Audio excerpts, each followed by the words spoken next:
A paz do Senhor a toda a igreja aqui presente. Amém. Sejam bem-vindos em nome de Jesus ao nosso lar, à nossa casa, à nossa igreja. Sejam bem-vindos todos na nossa rede social. Que Deus seja louvado na vida de todos vocês. Shalom Aleichem a todos vocês. Que o grande amor de Deus esteja presente na vida de todos vocês. Aqueles que não me conhecem, eu sou o presbítero Moisés Cavalcante. Faço cultos regulares no nosso lar. E aos domingos Deus colocou no nosso coração de transmitir ao vivo para todos vocês.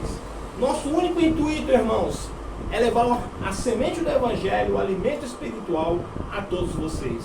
Sem pedir pix, sem pedir like, sem pedir dízimo, nada disso. Nós não cremos dessa forma, porque a Bíblia nos dá outro entendimento sobre essa questão. Mas nós estamos aqui para levar o Evangelho conforme a palavra do Senhor nos mostra, inteiramente pura para vocês. Irmãos, nós temos liberdade. Nós não estamos filiados a ministério, nós não estamos ligados a nenhum tipo de instituição, igreja física ou igreja instituição. Nossa igreja é como as igrejas primitivas do início do primeiro século após a morte de Cristo, que o Senhor Jesus colocou no nosso coração, no coração dela. Pode se sentar em nome de Jesus. A paz do Senhor a todos. Amém. Amém.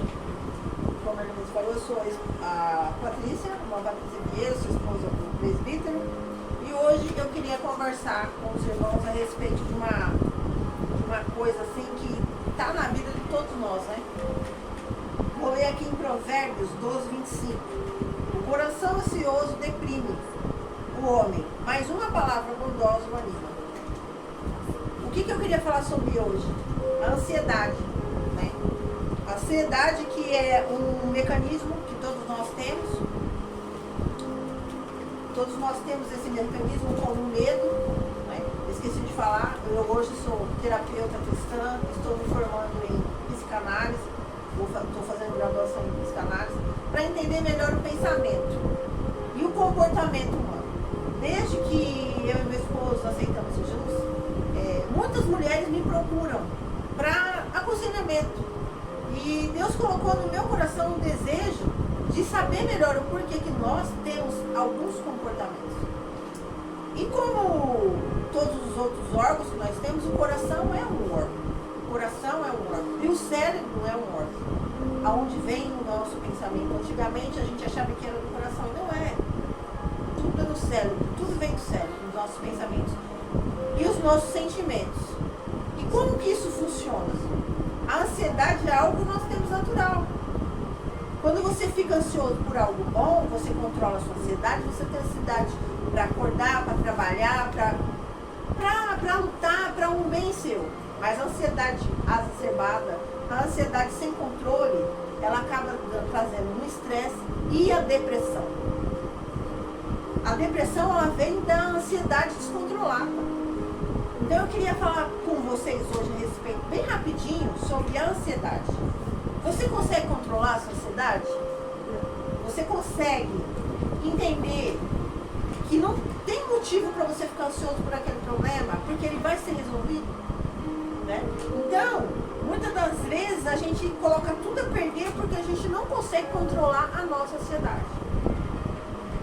Deus colocou a ansiedade em nós, Deus nos fez seres com vários sentimentos, inclusive a ansiedade e o medo, para preservar a espécie. Deus colocou o medo em nós para preservar a espécie. Por quê? Se eu não tenho medo do leão, eu vou enfiar a boca, né? A mão na boca do leão e eu vou me matar.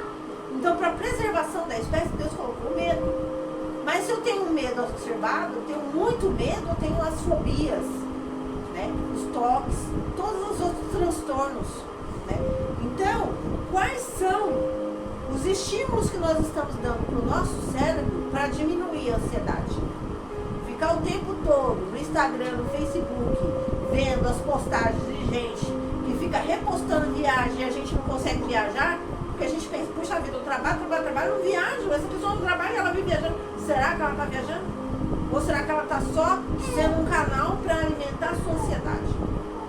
Né?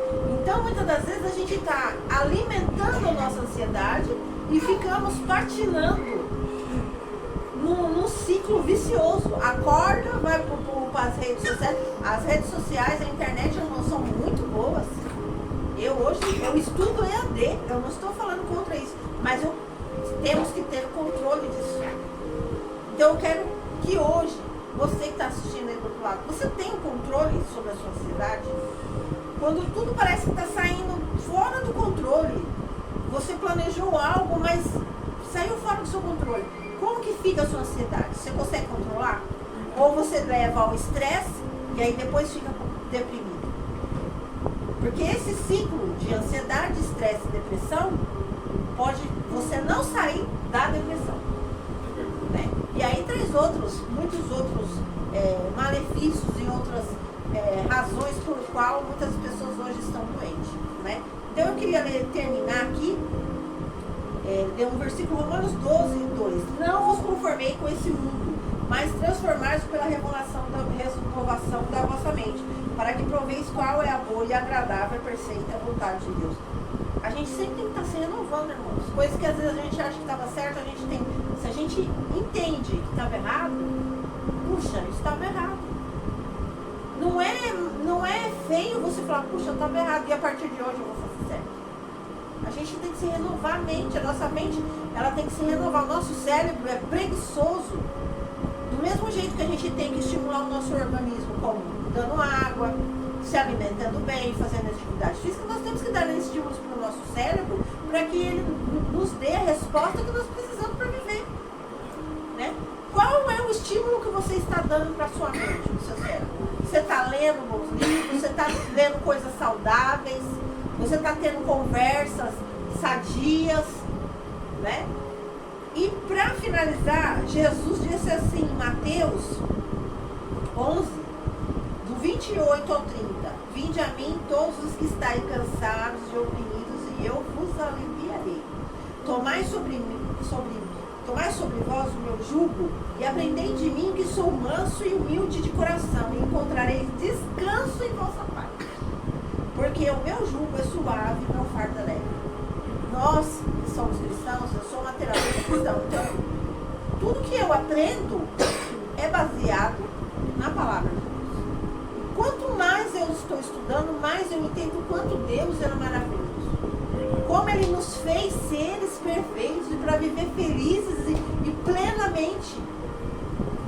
O cérebro é algo que cada vez mais, quanto mais você aprende, mais você vê que é uma maravilha que Deus criou.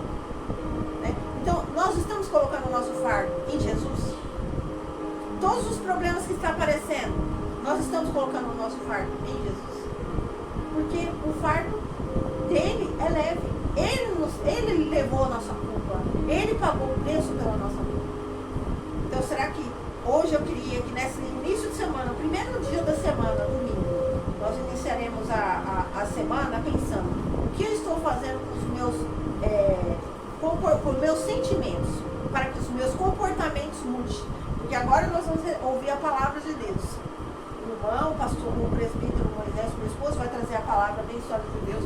Mas eu vou conseguir durante a semana raciocinar nessa palavra e colocar em comportamentos essa palavra. Porque não adianta eu ouvir de um lado e sair do outro. Eu tenho que colocar em comportamento. Tudo que ele for falar que é da palavra de Deus, eu preciso mudar o meu comportamento. Transformar, nos transformando. Né? Eu queria agradecer mais uma vez essa oportunidade de estar falando um pouquinho das bênçãos do Senhor na nossa vida. Amém. Amém. Bênção de Deus, irmãos. A mente domina o corpo. A mente saudável, corpo saudável, né? A Bíblia fala assim que basta cada dia ser o mal, né? Minha esposa, graças a Deus, ela tem exercido essa atividade da mente saudável no nosso lar. Nosso lar é uma bênção por causa disso. E irmãos, nada melhor do que você falar com uma pessoa, um terapeuta, que a vida dela está tranquila, que a vida dela está saudável. Porque tem muitas pessoas que querem tratar a outra pessoa, mas ela não está saudável. Como que você vai tratar uma pessoa se você não está com a sua mente saudável, não é verdade? Então, irmãos, é assim, basta cada dia ser o mal, amém? Irmãos, eu quero pedir para todos os irmãos que estão presentes aí do outro lado, abrirem as suas Bíblias, porque agora nós vamos entrar na palavra do Senhor. Irmãos, como todos os domingos eu falo, sejam como os bereanos, que quando Paulo e Silas pregavam o evangelho para eles, eles iam na palavra de Deus para confirmar se aquilo que aqueles homens de Deus estavam falando realmente estava nas Escrituras Sagradas.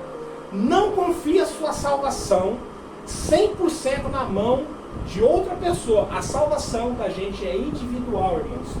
Então, não tem como você atenuar a outra pessoa a sua salvação. A sua salvação é sua.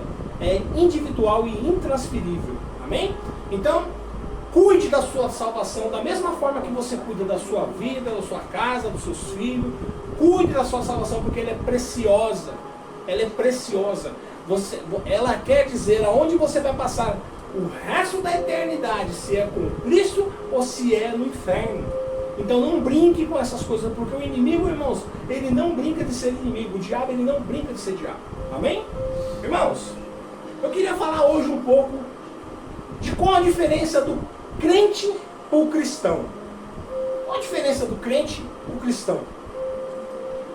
Muitas pessoas, irmãos, eles se auto-interpretam como crentes. E algumas pessoas se auto-interpretam como cristãos.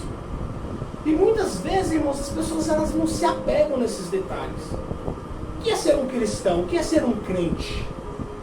Você pode ser crente e cristão ao mesmo tempo? Ou você consegue ser cristão e crente ao mesmo tempo? Você pode ser crente e você pode ser cristão? Ou você pode ser cristão e crente? Os irmãos estão entendendo? Nós vamos entrar um pouquinho mais.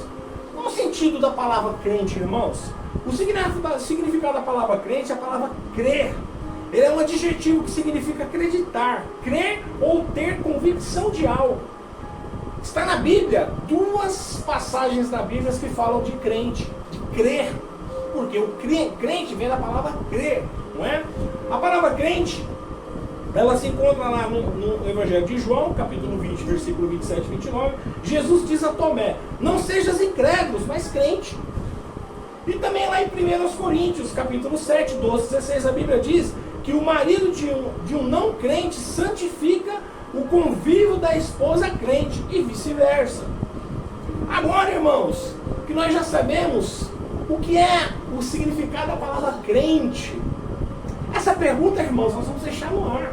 Você vai entender, você vai interpretar se você realmente é crente ou se você é cristão. Cristão, ele é latinizado, o termo grego Christianos, encontra-se apenas 3 vezes no Novo Testamento. Digna os seguidores de Cristo Jesus, exponentes do cristianismo, lá em Atos 11, 26, 26, 28 e 1 Pedro 4, 16. A palavra cristão, irmãos, vem do grego pequenos cristos, seguidores de Cristo. Você pode ser cristão e acreditar. E você pode acreditar e ser cristão? Muitas pessoas, irmãos, elas não conseguem interpretar o cristão de um crente. Vamos lá, irmãos. O crente, ele crê mesmo no conceito religião. E ele serve ao ministério e ao pastor com louvor.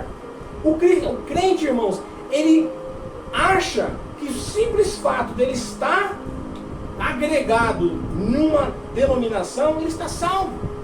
Se ele está fazendo a vontade do seu pastor, ele deixa eu ligar no ventilador aqui. Eu desliguei porque estava falando só. Ele acha que simplesmente se ele está em obediência ao seu pastor, para ele é o suficiente. Por quê, irmãos? Porque ele acredita na religião. Você pode ver que o crente, quando ele vê você, ele fala assim, e ele se identifica com você, ele pergunta para você, a primeira coisa que o crente fala: de que igreja que você é? De que denominação que você é? Esse é o crente. Esse é o crente. Ele interpreta que ele precisa estar associado a um determinado lugar. Ele precisa estar sob a proteção espiritual de um pastor. Ele acredita que se ele não estiver numa igreja física, ele vai para o inferno. Esse é o crente. A diferença do cristão, irmãos. O cristão crê em tudo isso, mas procura ser servo de Cristo e se submete à palavra. E não é religioso, ele é ponderado, busca sempre ser aprovado pela palavra de Deus. Lá em Mateus 5,14, ser o sal da terra e a luz do mundo. Irmãos, ser o sal da terra e a luz do mundo é temperança. O cristão, irmãos, ele é sempre ponderado. O cristão, ele não precisa provar que ele anda com Jesus, porque os passos dele mostram com quem ele anda. O verdadeiro cristão, irmãos, aonde ele está, ele é reconhecido. O crente, irmãos, ele é reconhecido somente dentro da igreja. Mas o cristão, aonde ele vai, as pessoas olham para ele e vê o brilho de Cristo no rosto dele. As pessoas indagam ele e falam: por que as pessoas às vezes me indagam? Você é crente, não é, jovem? Você é crente, moça? Você é crente, senhor? Você é crente, senhora? Por quê? Porque o brilho de Cristo está estampado no olhar do verdadeiro cristão. Porque ele é imitador de Cristo. Ele não simplesmente está alocado numa religião, numa denominação. Irmãos, existem muitos conflitos hoje por causa de denominação. Você está alocado a uma denominação. E aí você olha para outras denominações e você sempre acha que a denominação a qual você serve é verdadeira. E a do outro nunca é a verdadeira, sempre é a falsa. E eu falo para você, irmãos, todas as denominações não são bíblicas. A verdadeira e pura religião, o apóstolo Tiago disse, o apóstolo do amor, que é visitar a viúva e os órfãos nas suas aflições. E se proteger das impurezas deste mundo. Se preservar das impurezas deste mundo. Irmãos, não adianta você estar alocado em um lugar. Não adianta você estar com sua caderneta de dízimo em dia. Não adianta todas as vezes que as pessoas passam com a salva na sua frente, você deposita fartas ofertas dentro da salva. Mas quando o irmão necessitado procura você com esperança de que você vai ajudar, e você fala para ele e fala assim: irmãos, vamos orar, vamos falar com o pastor. Irmãos, essa pessoa te procurou. Por que ele procurou você? Porque ele viu em você a esperança de alguém que poderia ajudar ele. Aí você vai e faz o quê? Vamos orar, vamos procurar a igreja. Não, irmão, se ele te procurou, é porque você que tem que ajudar ele. Muitas das vezes, irmãos, você deposita várias vezes naquela salva fartas ofertas, mas você às vezes não olha para aquela viúva, não olha para aquele órfão, não olha para aquele necessitado que passa durante o tempo todo do culto do seu lado. Ele está ali do seu lado, imperceptível, invisível. Por isso, irmãos, que muitas das vezes você congrega, mas você não tem comunhão. E isso que faz muitas denominações. Você está lá, mas você não tem comunhão. Você vai prestar um culto, mas você não tem comunhão. E o culto ao Senhor é a comunhão dos santos. O apóstolo Paulo fala: quão bom e suave é a comunhão entre os irmãos. Amém? Então nós precisamos estar percebendo essas diferenças. Irmãos, o crente ele acha que o simples fato de congregacional e dar as suas contribuições como dízimos e ofertas já o justifica. Ele já está justificado, irmãos. Ele não precisa mais de justificativa. Ele já está justificado, porque ele está em dia dentro da sua denominação. Mas o cristão também contribui, mas não faz disso a sua passagem para o céu. Ele deseja ser um cidadão do céu. Ele anda com sinceridade, pratica a justiça, ele não fala mal, ele não anda com falsas palavras na sua boca. E com sinceridade de coração, ele não difama, ele não fala mal do seu próximo, ele não se empresta dinheiro com juros. Irmãos, o que tem de crente emprestando dinheiro dentro de igreja a juros? Irmãos, como que você é um crente emprestando dinheiro para outro crente dentro da igreja a juros? Você é agiotismo dentro da igreja. Agiotismo é crime, irmãos. Agiotismo no Brasil é crime. Um monte de crente emprestando dinheiro dentro da igreja, isso não é inadmissível. e não aceita suborno contra o inocente. Irmãos, o que tem de pessoas públicas que se auto-intitulam cristãos, mas não são crentes, sabe por quê? Porque eles aceitam suborno contra inocentes. Quantos inocentes presos neste país, irmãos? E muitos crentes que batem no peito falando que é crente, que é cristão, e achando bom que essas pessoas foram presas. E injustamente o nosso Deus, Ele é um Deus de justiça. O nosso Deus é um Deus justo, irmãos. Como pode você, que é um seguidor de Deus, seguidor de Cristo, estar feliz com injustiças que acontecem no nosso país? É inadmissível isso, irmãos. O crente vai para a igreja, mas a igreja nunca está nele. Ele vai para a igreja, mas a igreja não está nele. Você consegue estar dentro da igreja, mas a igreja não está dentro de você. Você consegue ser um crente, mas você não consegue que a igreja ela seja inserida dentro de você. Olha como que é o cristão. O cristão se tornou igreja e templo de Deus vivo. Não, lá em 1 Coríntios, capítulo 3, versículo 16, fala assim, ó: não sabe vós que sois o templo de Deus e que o Espírito de Deus habita em vós. Deus, irmãos, Ele é um Deus vivo. Ele não habita em templos feitos por mãos de homens.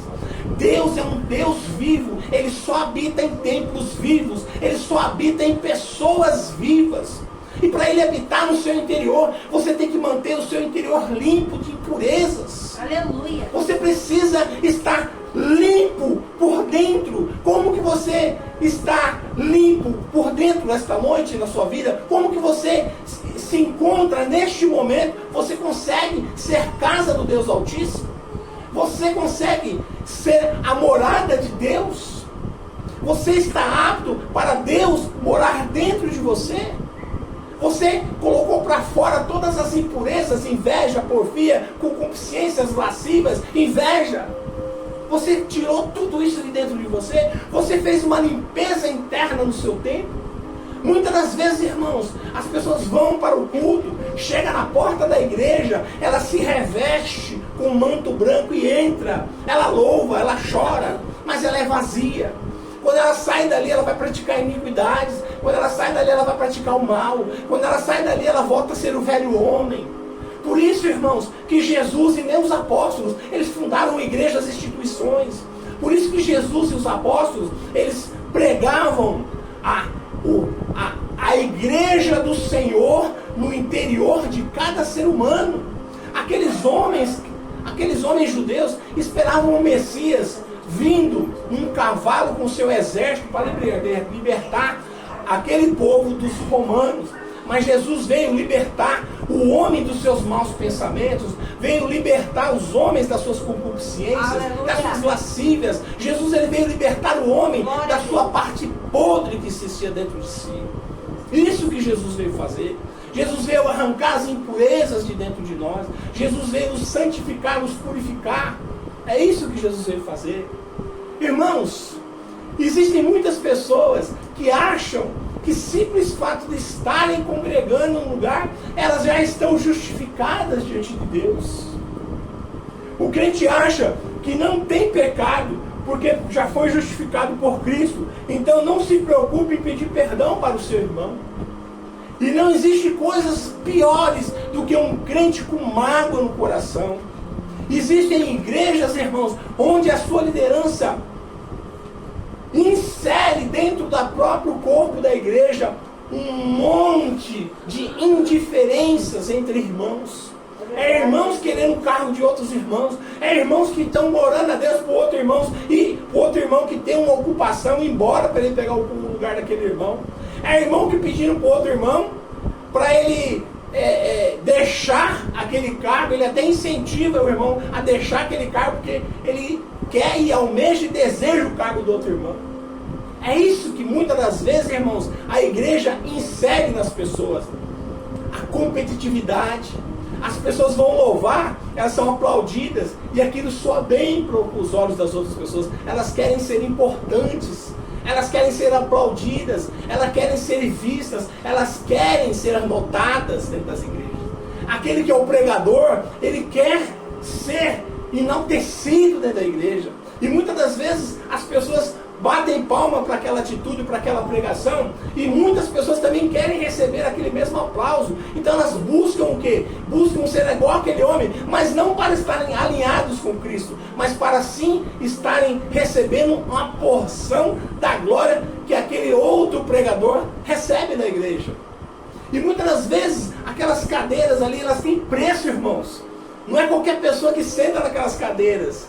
Muitos lugares, eles leiloam aquelas cadeiras. Muitas pessoas, elas pagam por aquelas cadeiras. Isso é inadmissível, irmãos. A palavra de Deus fala em Mateus 10, que da mesma forma que você recebeu o Evangelho de graça, você tem que dar de graça o Evangelho. Jesus nunca te cobrou R$1 para abrir o seu entendimento, para te libertar do mal.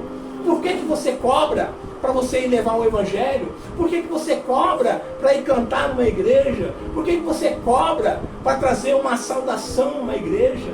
Por que você cobra para trazer uma palavra dentro da igreja? Existem pregadores que cobram 20, 30 mil para trazer uma palavra na igreja, irmãos. Isso é de Deus. Existem pessoas famosas que cantam, que para cantar numa igreja elas cobram 20 mil.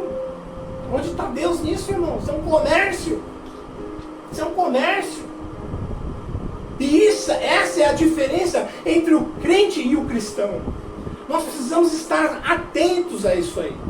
O crente, você pode acreditar em qualquer coisa. Você é crente. Agora o cristão não. Ele se aperfeiçoa. Ele não aceita. Romanos 12:2. Não vos conformeis com este mundo, mas vos transformai-vos com a renovação do vosso próprio entendimento. Porque a palavra de Deus, ela se renova em nós. Nós temos que permitir que o Evangelho nos molde. O cristão sabe o peso do pecado e sabe de onde Cristo tirou. E isso lhe constrange o tempo todo. E não se cansa de estar nos pés do Criador. Lá em 1 João, capítulo 1, versículo 9.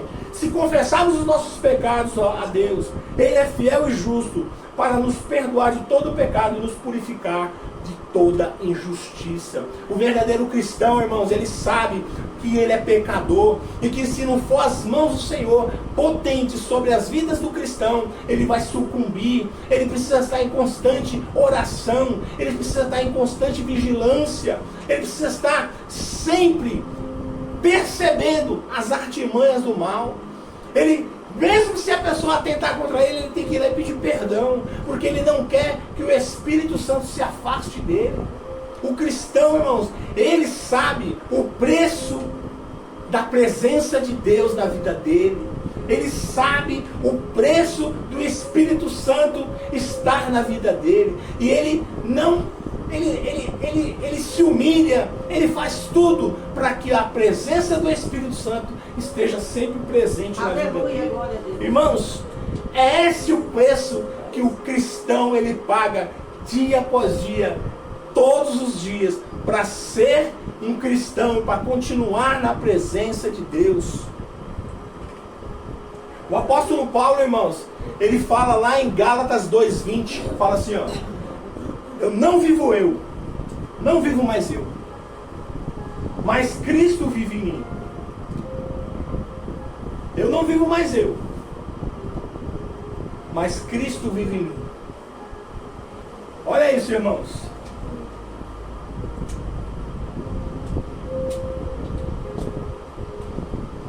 Aleluia, Jesus. Glória a Deus.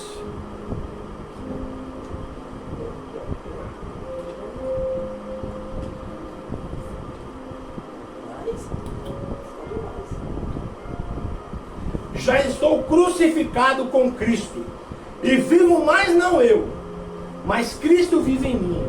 E a vida que agora vivo na carne, vivo-a pela fé do Filho de Deus, o qual me amou e se entregou a si mesmo por mim.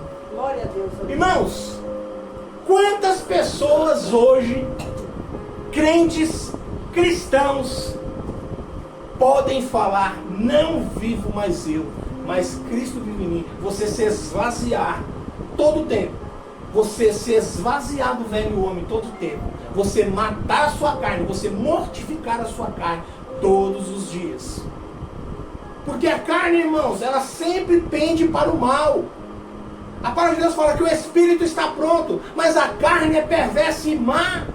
E sempre pede as coisas deste mundo. Então nós temos que estar constantemente matando, oprimindo e sufocando a nossa carne. Para você chegar um dia e falar assim, não vivo mais eu, mas Cristo vive em mim, você tem que estar num estágio muito de conexão com Cristo. O Espírito Santo e você tem que estar muito alinhado, irmãos, para você poder falar uma frase como essa, eu não vivo mais eu, mas Cristo vive em mim. O apóstolo Paulo, irmãos, ele mortificava a sua carne. Ele não permitia que a carne dele sobressaísse ao seu espírito. Um dia ele e Silas estavam num caminho, e uma mulher que tinha um espírito de adivinha, observando eles, já sabia a rotina daquele servo de Deus, tentou enaltecer aqueles homens de Deus. E Paulo, percebendo isso, irmãos, Paulo jamais iria pegar a porção dada para Deus, para ele. O que Paulo fez? A repreendeu. Paulo expulsou aquele espírito de adivinha que tinha dentro dela. Irmãos, o que tem de pessoas hoje buscando a glória dentro das igrejas, o que tem de irmãos buscando ser famosos dentro das igrejas, o que tem de irmãos querendo a porção da glória de Deus para ele próprio, enriquecendo dentro das igrejas, se tornando pessoas famosas dentro das igrejas. Tem pessoas aí, irmãos, que não andam mais de carro. Tem crente que anda agora de helicóptero. Tem crente, irmãos, que não come mais as comidas que a gente come no dia a dia. Como com uma pessoa dessa, irmãos? Como com uma pessoa dessa? O amor de Deus pode estar numa pessoa dessa. Ela vendo o seu irmão passando por necessidade, ela olhando para o seu irmão passando por necessidade, e ela comendo caviar. Você tem 10, 15 apartamentos, você olhando para o seu irmão pagando aluguel, e você não se compadece. Como que o amor de Deus pode estar em você? A igreja primitiva, irmãos, os irmãos pegavam as suas herdades, vendiam e entregavam nas mãos dos apóstolos, para que os apóstolos dividissem entre eles, para que houvesse entre eles uma conformidade financeira, para que aquele que também não tivesse um pouco. Isso que é evangelho, irmãos. Como que você pode ver uma mulher, uma viúva passando por necessidade, e você pega o dízimo, põe no bolso e leva para a igreja e dá na igreja, e você não dá para aquela viúva? Como que você pode ver uma família passando por privações de alimento, e você pega o seu dízimo, leva e dá na igreja e não dá para aquela família? Será que essa é a vontade de Deus? Será que o comportamento da gente não fala muito mais alto do que você pegar o seu dízimo e dar na igreja? Será que esse comportamento com essa família, com essa viúva, não seria muito mais eficaz esse dinheiro na vida dessa mulher do que esse dinheiro lá na igreja? Será que essas famílias que sucumbem muitas das vezes por falta de alimento, porque está desempregado, o pai de família, às vezes, por causa de uma situação ou outra, às vezes fica sem um trabalho, o seu aluguel está por pagar, os credores estão à porta, e muitas das vezes é irmão conhecido, muitas das vezes é pessoas que estão ali necessitando de você, e você pode ajudar e você não ajuda. Que amor é esse, irmãos? Como pode o amor de Deus estar numa pessoa vendo a outra passar por uma situação dessa e não se compadece? É essa a diferença, irmãos, entre o crente e o cristão. O cristão, irmãos, ele se compadece, ele chora com os que choram, ele se alegra com os que se alegram. Ele quer viver junto daquela pessoa, ele quer sentir aquilo que aquelas pessoas sentem, ele quer fazer parte da vida daquelas pessoas. O crente não, ele quer congregar. Um dia, irmãos, muitos crentes ficarão, porque Jesus ele não vai querer tirar você da sua igreja. Ele fala, não, a igreja é muito mais importante para você do que a vida comigo. A igreja, a congregação, a comunhão dentro do ministério é muito mais importante para você do que ir para o céu. Muitas pessoas colocam o ato de congregar muito acima da vida com Deus. Salvífico, né? Exatamente, isso, irmãos, e Jesus está vendo, Jesus está sentindo, Jesus olha de lá de cima, ele vê um grande número de cristãos e crentes, irmãos, que hoje, se Jesus viesse hoje aqui na terra, muitas dessas denominações seriam os primeiros a querer crucificar Jesus, para não perderem as suas posições sociais. Hoje nós estamos vendo muitas denominações em brigas judiciais, em conflitos dentro das igrejas, para saber quem vai ser presidente, quem vai ser o líder. Muitas das vezes, irmãos, as pessoas não entendem por que Jesus tirou as roupas, pegou uma toalha, cingiu o seu lombo e foi lá lavar os pés dos apóstolos, para mostrar que a liderança não está em ser líder, não está em ser o maior, mas está em ser o pequeno. As coisas espirituais não são como numa empresa que você cresce. As coisas espirituais são diferentes. Jesus estava do lado daqueles homens, dos 12 apóstolos, e chegou algum tempo, ele olha para aqueles homens e eles falam: vocês não entenderam, vocês não entenderam nada. Jesus acaba de falar para os apóstolos que ele precisava ser crucificado e ele precisava morrer. Os apóstolos já estavam discutindo entre eles quem ia ficar no lugar de Jesus. O ser humano é assim, irmãos. Por isso que nós precisamos estar constantemente observando as nossas próprias atitudes, nos observando. Nós constantemente precisamos estar oprimindo esses sentimentos da gente, porque o próprio Jesus, discipulando 12 homens, chega um ponto ele fala assim: a necessidade que o Filho do Homem morra. Ninguém mais ouviu mais nada, só ouviram: o mestre vai morrer. Quem vai ficar no lugar do mestre? Eu fui o primeiro que ele chamou. Eu falei: mas quem é você na ordem da fila aí? Eu sou fulano, o outro. De começar a discutir, Jesus olhou para eles: vocês não entenderam nada. O maior no reino de Deus tem que ser o maior, o menor. O Filho do Homem não veio para ser servido, mas veio para servir. E é isso que a igreja do Senhor precisa fazer, meus irmãos. Nós como igreja, nós precisamos servir. Nós não estamos aqui na terra para sermos servidos, mas nós estamos aqui na terra para servir. Servir a quem? Servir a todos que necessitam. Primeiro os domésticos da fé e depois os outros. Mas nós precisamos servir.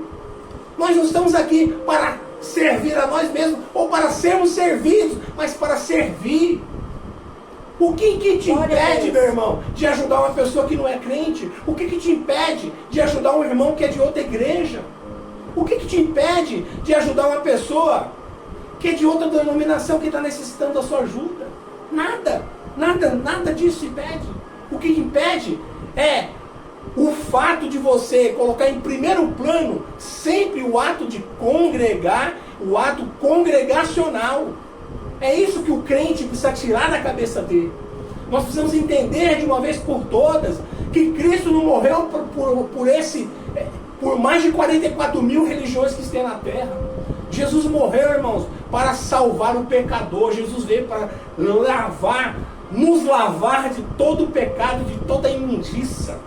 Aleluia. Jesus veio para morrer no nosso lugar. Jesus veio para nos limpar e nos purificar de dentro para fora. É isso que Jesus veio. E é para isso que serve o Espírito Santo de Deus, para estar atuando na vida de todos os cristãos. Eu peço para que a igreja fique de pé em nome de Jesus. Irmãos, eu quero falar para você esta noite. Eu quero deixar uma pergunta na sua vida. Você é crente ou você é cristão? Você é crente ou você é cristão? Nós precisamos entender o significado da palavra cristão. Nós precisamos entender a palavra crente. Saber como funciona tudo isso, esse mecanismo. Irmãos, a igreja primitiva, nos primeiros séculos, os romanos perseguiram os cristãos, matavam os cristãos. Teve um imperador romano, irmãos, que pegava cristãos, enfiava madeira no meio das pernas deles assim, ó. Banhava os cristãos em betume, pinche, botava fogo, colocava no chão na cidade para clarear a cidade. E quanto mais esse imperador romano fazia isso, mais cristãos se levantavam. Aleluia, Jesus. Eles pegavam os cristãos, colocavam nas arenas, deixavam os leões dias sem comer e abria as jaulas dos leões. Os leões devoravam aqueles cristãos. Eles enfiavam madeiras nos órgãos genitais das mulheres. Eles enfiavam madeiras nos órgãos genitais dos homens. eles arrancavam a pele dos cristãos. Eles colocavam fogo nos cristãos em praças públicas. E quanto mais eles faziam isso, mais cristãos apareciam. Hoje, irmãos, o inimigo, o diabo, ele colocou o mundanismo dentro das igrejas. Hoje nós não temos mais perseguição. Nós não temos mais, não se persegue cristão no Brasil. O cristão hoje ele é livre. Nós estamos aqui pregando o evangelho na nossa casa. Qual é o nosso maior inimigo? A falta de entendimento, a falta de sabedoria, a falta de conhecimento de Deus. Jesus fala, meu povo padece por falta de conhecimento. Muitas pessoas ouvem coisas sobre o evangelho, mas não pesquisam como os bereanos e saem pregando. Muitas pessoas ouvem o evangelho, não confirma se é verdade. Irmãos, muitas pessoas falam que Paulo era conhecido como Saulo. E depois que Jesus teve um encontro com ele se transformou no Paulo. Irmãos, o nome de Saulo é o nome romano. E o nome de Paulo é o nome judeu. O mesmo nome, se você pesquisar, está lá. Saulo, romano. Paulo tinha dupla cidadania, ele era romano e judeu. Por isso que ele tinha o nome Saulo e ele tinha o nome Paulo. Elias não subiu em carruagem de fogo nenhuma, irmãos. Muitas pessoas falam que Elias subiu numa carruagem de fogo. As pessoas ouvem e saem falando. Elias, ele subiu num redemoinho de fogo ao céu. Irmãos, nós precisamos ter conhecimento de Deus. Porque se você tem conhecimento de Deus, ninguém te engana. Por isso que eu falo todos os domingos aqui, pesquisem. Tudo que nós falamos aqui, pesquisem. Vão lá, observem nas escrituras sagradas, como os bereanos, se é verdade. Se nós não estamos falando coisas do nosso coração. Não confie a sua salvação na mão de outra pessoa. Pesquisem, busquem conhecimento. Se tornem dependentes de Cristo. Não se tornem dependentes de ministério. Não se tornem dependentes de igreja. Não se tornem dependentes de pastores. Se tornem dependentes de Cristo. Porque aonde quer que você esteja, você está com Cristo. Aleluia. Todos te abandonarão, todos virarão as costas para você. Ministério vai virar as costas para você.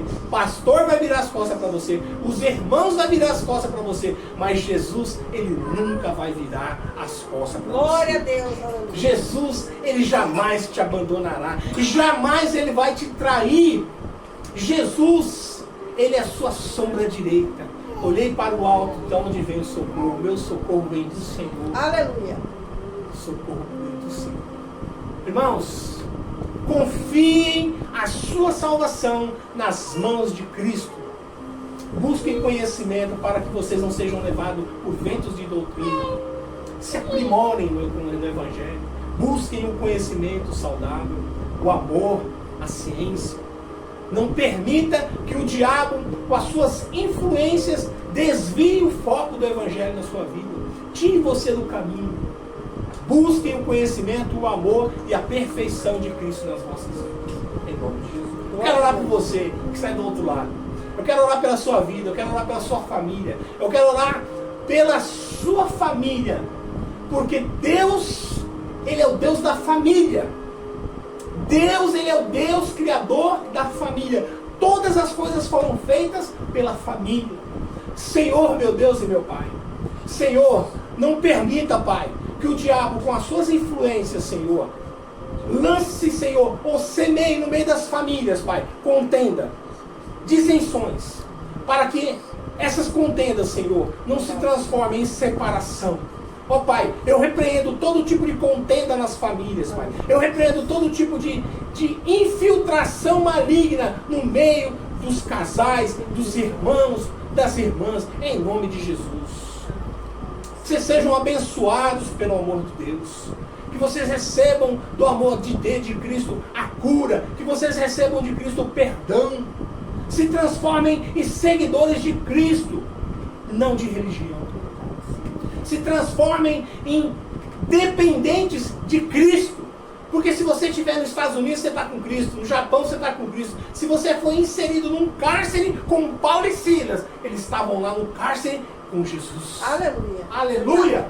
Porque se você estiver com Cristo, irmãos, ninguém pode tirar Cristo da vida de vocês. Ninguém, irmãos. Ninguém. Eu desejo a todos vocês uma semana boa, uma semana cheia de bênçãos, de livramentos. Que vocês sejam abençoados. Eu agradeço a todos vocês pela presença de vocês aí do outro lado. Agradeço muitamente todos vocês que assistiram, nem que foi 5 minutos da nossa live. Que Deus abençoe e ilumine a vida de vocês todos. Levante as mãos para o céu para receber as bênçãos apostólicas. Que o grande amor de Deus, que a rica comunhão do Espírito Santo esteja com todo o povo de Deus, não somente hoje, mas para todos sempre. Todos dizem amém. Está terminado em nome de Jesus.